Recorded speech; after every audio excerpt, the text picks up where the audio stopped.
She told her hairstylist, "I'm going to put pills in his drinks so I can go through his phone while getting her hair done." The stylist texted me immediately. "We've been friends since high school. I got blood tests, filed charges, and had her arrested. She lost her job and her apartment." I, 29, male, never thought I'd be writing one of these posts, but here we are. 3 months ago, my life imploded in the weirdest way possible. And I need to tell someone about it because keeping it inside is eating me alive. My girlfriend, Rachel, 27, and I had been together for 4 years.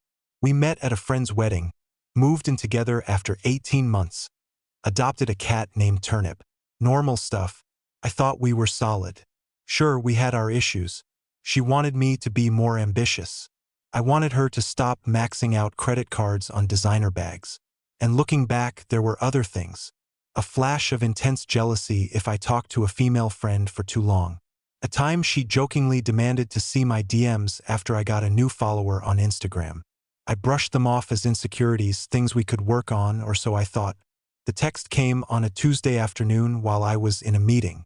My buddy Marcus owns a salon downtown, does hair for half the city. We've been tight since sophomore year of high school. The message just said, "Call me now. It's about Rachel." I excused myself and called him from the parking garage. His voice was different. "Serious? Your girl was just here," he said. "She was in with Amber, one of my newer stylists. She didn't connect that I was your friend." "Okay, dude," I said. "She said she's planning to drug you." I actually laughed. "What? I'm not joking." Amber came to me shaking after Rachel left. Said she was talking about how she thinks you're cheating. Then she literally said she's going to crush up her sleeping pills and put them in your drinks so she can go through your phone while you're knocked out. She was asking Amber if she knew how many would be safe to use without actually killing you. My legs went weak. I had to lean against my car. "You're serious?" "Dead serious." Amber didn't know what to do, just kept doing her hair. Rachel was laughing about it like it was some funny scheme. Said you've been acting suspicious and she needs to find out what you're hiding. Here's the thing. I wasn't hiding anything. My phone password is literally her birthday. She could check it anytime she wanted. The most incriminating thing she'd find would be my search history full of engagement rings because I've been planning to propose next month. What do? I asked Marcus. "First, don't go home tonight. Second, we need to think this through." I sat in my car for 20 minutes just staring at nothing. Then I called my brother, who's a paralegal. He told me to document everything and go to the police immediately. But I couldn't wrap my head around it. This was Rachel, the woman who cried during pet food commercials, who was apparently planning to commit a serious crime against me. I drove to my brother's place instead of going home. I sent Rachel a text saying I had to work late, then help a coworker move. She responded with heart emojis and said she'd order Thai food for when I got back. My brother, Tom, looked at me like I was insane when I told him. He said, "What?" Marcus heard the whole thing from his employee. "She was bragging about it. You need to go to the police tonight." "With what evidence?" "It's hearsay from a stylist she talked to." "Then you need to get undeniable evidence," he said, his face grim. "Because if you don't, it's your word against hers." That's when we came up with the plan. It wasn't elaborate or clever. It was just necessary. I went home the next morning acting normal. Rachel had already left for work. She managed a boutique fitness studio, always left early for the 6 a.m. class. I found her prescription sleeping pills in the bathroom cabinet. Ambien. I took photos of the bottle, the pill count, everything. Then I did something I'd never done in 4 years. I went through her stuff. Her laptop was on the kitchen counter. No password. It was ironic how she obsessed over my privacy but was so careless with her own. I found her group chat with her friends. My stomach dropped as I read. "Rachel, I know he's cheating. He's been weird lately. Did you check his phone? He changed his password." Obviously, my blood ran cold. I hadn't changed it. It was still her birthday. She was lying to them to build her narrative, to justify what she was planning. But I have a plan. Remember those sleeping pills from when I had insomnia? LMAO, you're not serious. Watch me. This weekend, I'll crush them up in his beer. That's kind of illegal, babe. Only if I get caught. I screenshot everything, sent it all to my brother and Marcus. Then I found more. She'd been telling people I was definitely cheating for weeks. Her evidence?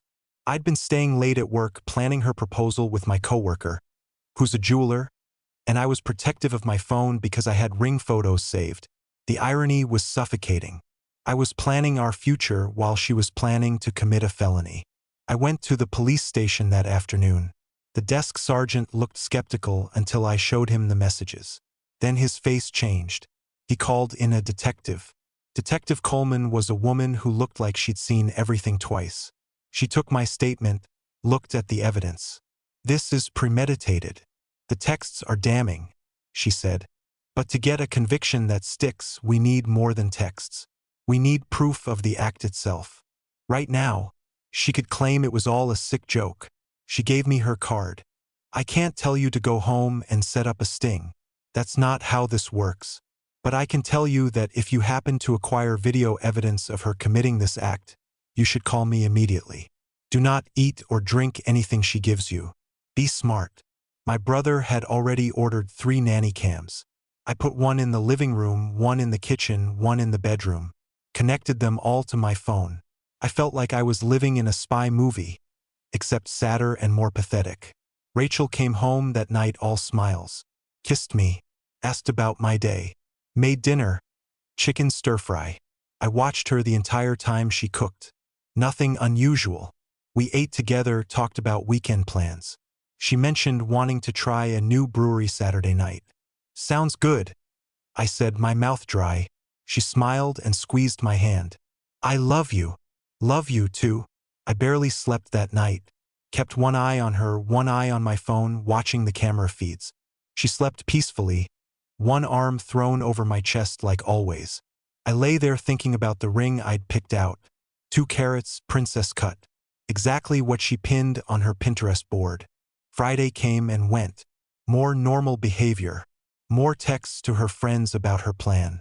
I stopped eating at home, claiming I was doing intermittent fasting. She thought it was funny. You and your health kicks, she said, ruffling my hair. Saturday arrived like a death sentence.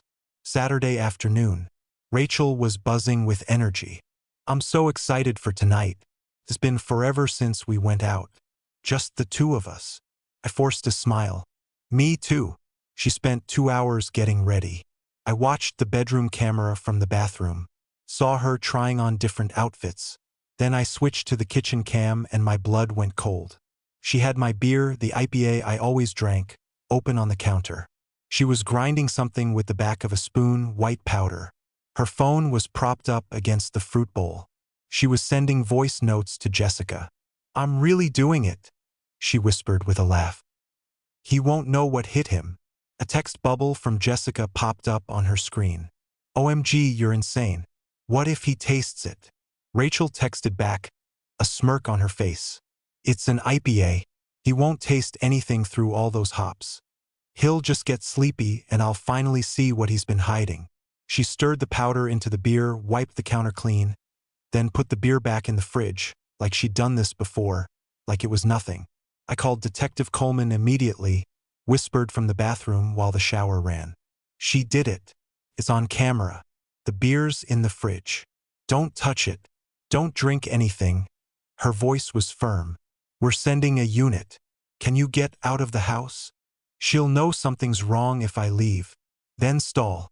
Keep her there, but stay safe. I turned off the shower, got dressed, and went downstairs. Rachel was on the couch, scrolling through her phone. She looked up and smiled. Ready to go? Actually, I said, I'm not feeling great. Maybe we should stay in. Her face fell, then hardened. Are you serious? I've been looking forward to this all week. I know, baby. I'm sorry. I think I'm getting sick. She stood up, walked to the kitchen. I watched her open the fridge. Well, at least have a beer with me. We can watch a movie or something. She brought out 2 beers, handed me the one she drugged. Her eyes were steady on mine. Thanks, I said, taking it, not opening it. Aren't you going to drink it? In a minute. Let me just use the bathroom first. Her jaw tightened. What's wrong with you tonight? Nothing. The doorbell rang. We both froze. Who's that? She asked. I knew who it was. I'll check. I opened the door to Detective Coleman and two uniformed officers. Rachel came up behind me. What's going on? Detective Coleman held up her badge. Rachel Morrison, we need to ask you some questions. About what? About the Ambien you put in that beer. I've never seen someone's face change so fast. From confusion to understanding to rage in about 2 seconds. She turned to me. You called the cops? Are you serious? You tried to drug me, Rachel. I wasn't going to hurt you. I just needed to know the truth. The truth about what? About who you're sleeping with. I'm not sleeping with anyone. I was planning to propose to you. That stopped her cold, but only for a second. Then the anger came back. You're lying. You've been lying for weeks. Detective Coleman stepped between us. Ma'am, we have a warrant to search the premises and collect evidence. We need you to come with us. This is insane. I didn't do anything. We have video evidence, ma'am, and the beer. Please turn around. Watching them arrest her in our living room was surreal. She kept screaming that I was overreacting, that it was just a joke, that I was ruining her life over nothing. The neighbors came out to watch. They took the beer as evidence. They took Rachel's phone. They took Rachel. I stood in my empty house, Turnip meowing at my feet, and felt nothing. Just empty. The last 3 months have been a blur. Rachel was charged with felony assault with a stupefying substance. Her lawyer tried to argue it was a prank gone wrong. The prosecutor wasn't having it. The group chat showed premeditation. The video showed the act. The beer tested positive for a dose of Ambien that a toxicologist testified could have caused respiratory distress or worse. Her friend Jessica was brought in for questioning but claimed she didn't think Rachel was serious. There wasn't enough to charge her, but I heard she had her own legal fees to deal with. Rachel pled guilty to avoid a trial. The judge was not amused by her claim that she was the real victim of suspected infidelity. She was sentenced to 60 days in county jail, followed by 2 years of strict probation, 200 hours of community service, and mandatory counseling. The fitness studio fired her. Without income, she couldn't afford our apartment. I had to handle breaking the lease myself. Her friends tried to make me the villain on social media, but I posted one single silent clip from the kitchen nanny cam. That shut them up. Marcus became my unofficial therapist. The thing that gets me, I told him one night, is that she never even apologized, not once. Because in her mind, she was justified, he said. People like that, their reality bends to fit their narrative. They can't ever be wrong. I kept the ring. Don't know why. It sits in my sock drawer like the world's most expensive reminder to trust my gut. Tom helped me find a new apartment. 1 bedroom, no memories. Turnip adjusted faster than I did. Cats are good like that. The detective called me last week. Rachel had violated her probation.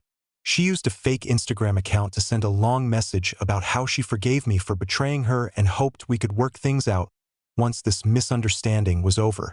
I didn't respond, just screenshot it and sent it to the detective. A hearing was held and she was ordered to serve an additional 30 days for the violation. Here's the thing. Nobody tells you about being the victim of something like this. Everyone expects you to bounce back. But I can't stop thinking about those 4 years. Were they all fake? When did the woman I loved become someone who would casually discuss drugging me? My therapist says these are normal questions, that trusting someone again won't be easy, but it will be possible. I want to believe her. Marcus set me up on a blind date last week. A teacher named Amy. She was nice. I spent the entire dinner watching my glass. She noticed. You okay? She asked. You seem tense. Yeah. I lied. Just been a long week. I didn't tell her why I only ordered bottled beer that I opened myself. She probably thinks I'm weird. That's fine. Better weird than drugged. The engagement ring money? I gave it to Turnip's shelter as a donation. Figured some good should come from this mess. Rachel's parents reached out last month. They wanted me to know they were sorry, that they tried to raise her better. Her mom cried on the phone. I felt bad for them. It's not their fault their daughter turned out to be someone who'd rather commit a felony than have an honest conversation. So that's my story. The woman I was going to marry tried to drug me. Her hairstylist employee happened to tell my high school buddy who warned me. She got arrested and is now a convicted felon. I'm in therapy, have trust issues, and can't drink anything I didn't personally open. Not exactly the update I thought I'd be writing at 29, but here we are. To anyone reading this, if your partner is acting suspicious, just ask them. Have an adult conversation. Don't drug them. It won't end well. And Marcus, if you're reading this, thanks for having my back. I owe you big time. Since people keep asking, yes, Turnip is with me. No, Rachel didn't try to take him. Even she wasn't that cruel.